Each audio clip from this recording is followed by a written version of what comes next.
Edgar, how you feeling, man? Feeling good. I'm here, media day, talking to my people, man, promoting the fight this weekend. I'm feeling great. Fight week, New York, Madison Square Garden, man. I'm back home. Gotcha, cool. Before we kick it off, let's give your cousin a little bit of promo with the shorts. Yeah, shout out to my cousin, man. Trap Life. You could go to 112 and 3rd Avenue. That's the store. It's called New Cali. Get your look, man. Yeah, the hat is dope, man. New Cali. Go out there, support my family, man. You know what I'm saying? Buy your drip. They got all different type of stuff over there, so you could go out there and show love, man. Gotcha. I had to make sure we plug that in first, though, yeah, man. All sure. right, so how you feeling about Jason Quigley? When I spoke to Eddie, he was just like, Jason is your toughest fight on paper. I don't personally agree. I think your toughest fight on paper was probably Angulo, considering how many knockouts he had and how much older he was. What do you kind of think? Yeah, for sure.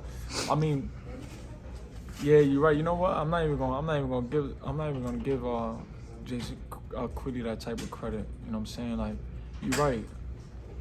Gulo was a tough opponent. Even Rose was a tough opponent. Even Demar Nicholson was tough. You know what I'm saying? That he been in there. These guys been in there. And they never back down. You know what I'm saying? Jason Quigley's a guy. I just feel like he gonna come.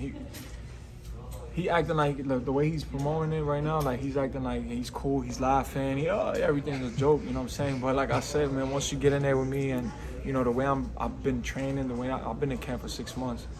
This is how serious I'm taking this fight. So, when he gets punched out, he gonna see the difference. He already done quit in the corner. He got stopped by a body shot with Boo Boo. Boo Boo walking down. So, I know right now it's just all talk. You know what I'm saying? Like, he could talk all that shit he wants. I'm gonna just let my hands do the talking this weekend. Demetrius Andrade isn't really looked at as a puncher. So watching Boo Boo sit him down, he looked at as probably the biggest puncher at 68. Does that give you any confidence going into the fight? Like, yeah, I'm gonna get this guy out of here. Yeah, but I don't want to look at it like that, because a lot of, what's crazy? Like, I'm glad you're recording this too, because, people think that this is supposed to be a walk in the park for me, right? They like, the fan duels like -500, -1,500. It's probably gonna go even more negative, probably 5,000 by the fight. So I just feel like right now this is gonna be a difficult fight. Could be a difficult fight for me, just for the simple fact that if he does run, there's gonna be a longer fight where I'm gonna have to walk him down, look for him to use my jab, and start banging up the body, start breaking him down slowly. You know what I'm saying? Rather than him wanting to sit there and like work his jab with me. But I don't. For us personally, I think he's just gonna be a ballerina. You know what I'm saying? And if he does want to sit there and exchange and get into it, then you know me, I'm a puncher, man. So I'm ready for that. But yeah, man, like, I just feel like right now he's just on that type of time. You know what I'm saying? I know what it is. I know what he's bringing. He's just talking that shit. But like I said, the hands going through the talking this weekend. Would a part of you be disappointed if you didn't get the stoppage on Saturday, man? Disappointed? Nah, I mean, I'm just going in there to do what I do best. You know what I'm saying? I'm gonna go in there and I'm gonna hurt. Right now I'm back to that mentality. I just breaking a motherfucker down. Like, I feel like me getting back with Mark Ferrite, my old trainer, that made the monster. So, even in sparring, like, I'm breaking dudes down.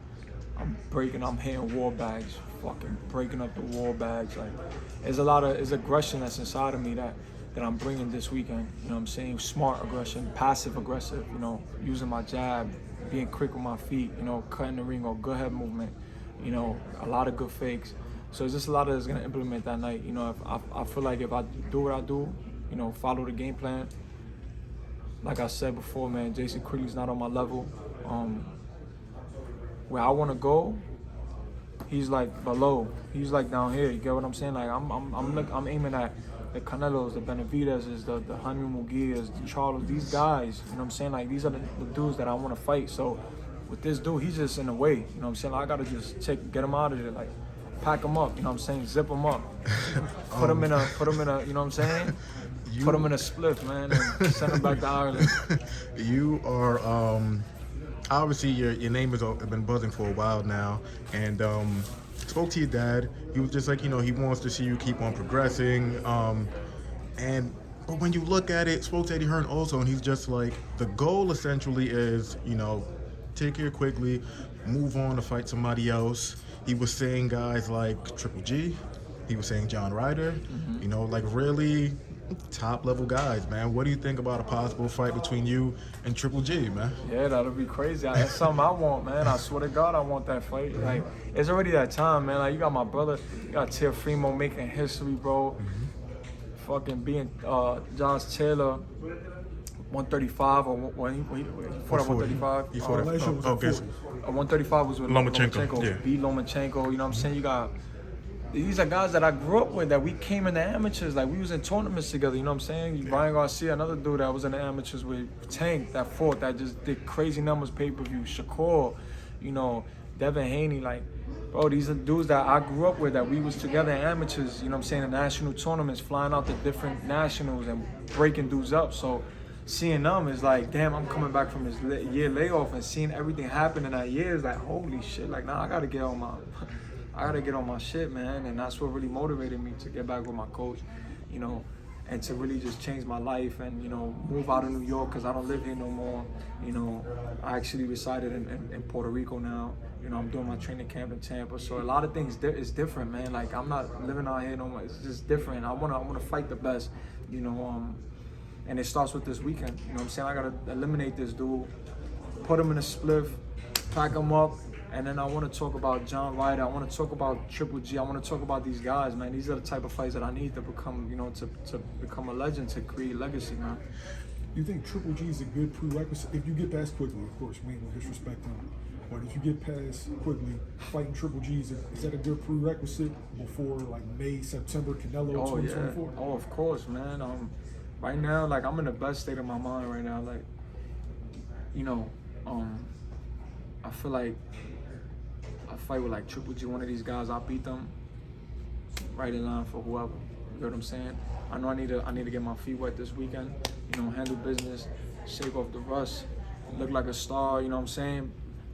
Beat this dude up, and, you know, the Triple G's, the riders, you know, whoever's on the list, man, the hit list, you know what I'm saying? That's what we're calling it, the hit list. I'm just ready, man. Like, I'm excited, you know, and we're looking forward to fighting now and maybe December, November. Speaking of the hit list, I know you're saying that you're focused on Quigley, but for the most part, you're the one that's focused on Quigley. Everybody else is just like, all right, after this Quigley fight, let's see who else are you gonna fight. And, you know, a lot of people are kind of speculating that, you know, if he looks spectacular, that Canelo fight might happen this year, man. Yeah. In your honest opinion, I know that you're down to fight anybody, but if that Canelo fight were to come across your table this year, would you be like, F it, let's go? Or would you be like, wait, I'm 26, he has over 60 fights, I only have 21, like, let's relax a little bit and go, let's make it happen maybe next year? Yeah, for me, I know I'm probably gonna need like another fight, but you know what I'm saying, the money just gotta be good, you know what I'm saying, everything just gotta make sense. You know, I wanna make history. I wanna do what I do. You get what I'm saying? But if everything makes sense, then yeah, why not take the fight? But right now we're looking at just doing another fight.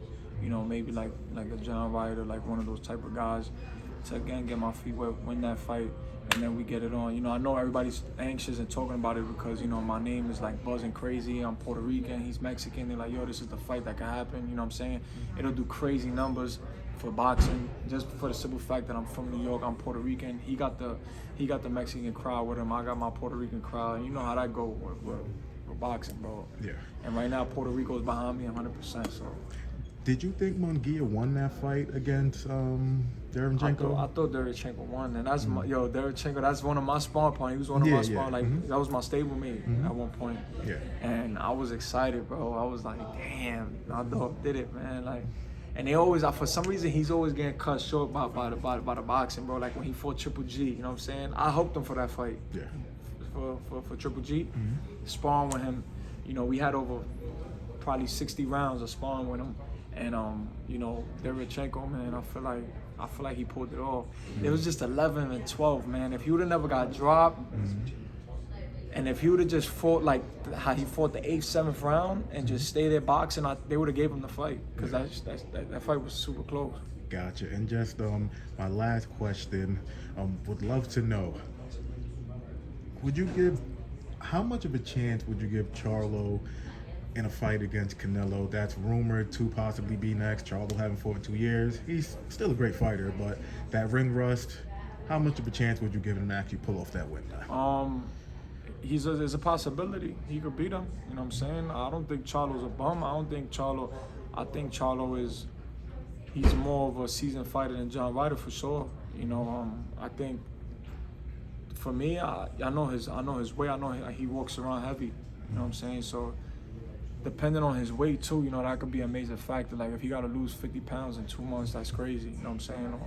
And I know he gets that big, so you know. If his weight is good, I don't think, and I know he's probably been in the gym. He should be in the gym those two years of a layoff. You know what I'm saying? He should be training. He should be in the gym sparring and stuff. But like me, I took a year layoff, so it's like as long as you're in the gym working, I feel like I think he could do his thing with Canelo for sure. Gotcha. You know, he just gotta be ready for that, man. Gotcha. Thank you, bro. Appreciate you.